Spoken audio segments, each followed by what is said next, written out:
Vitin e parë, pensioni i plot i pleqërisë rritet me 1.800 lekë. Janë këto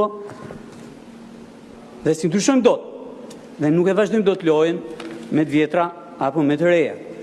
Vitin e dytë, pensioni i plot i pleqërisë do të rritet me 3.600 lekë dhe janë këto bashkërisht. Vitin e tretë, pensioni rritet me 5.400 lekë dhe janë këto, po përsëri. Dhe vitin e katër, pensioni rritet në mënyrë të plot me 7.200 lekë dhe janë këto. Shikoni, është diferencë shumë e madhe nga qindarkat tek 1.000 lekët. A mjaftojnë? Jo, nuk mjaftojnë, por në fund vitit të parë, një pensionist që ka një pension plot pleqërie do të marrë 21.600 lekë plus. Në fund vitit 2, 23.200 lekë plus. Në fund të vitit 3, 64.800 lekë plus. Dhe në fund të vitit 4, 86.400 lekë plus.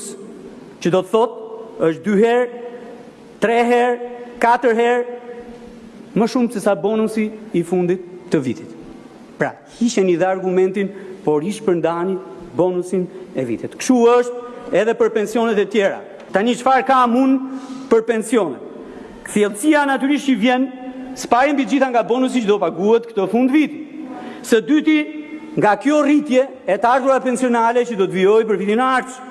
Së treti, nga indeksimi i pensioneve që është një politik tjetër dhe që është më vete. Së katërti, dhe këtu ja kanë bërë me dije edhe Ministrit Financave dhe Ministrës Ekonomisë, që për shkak se ekonomia po rritet me mbi 3.5% deri në 4%, duhet fillojë të llogarisë qeveria bonusin sistematik të pensionit për vitin e ardhshëm.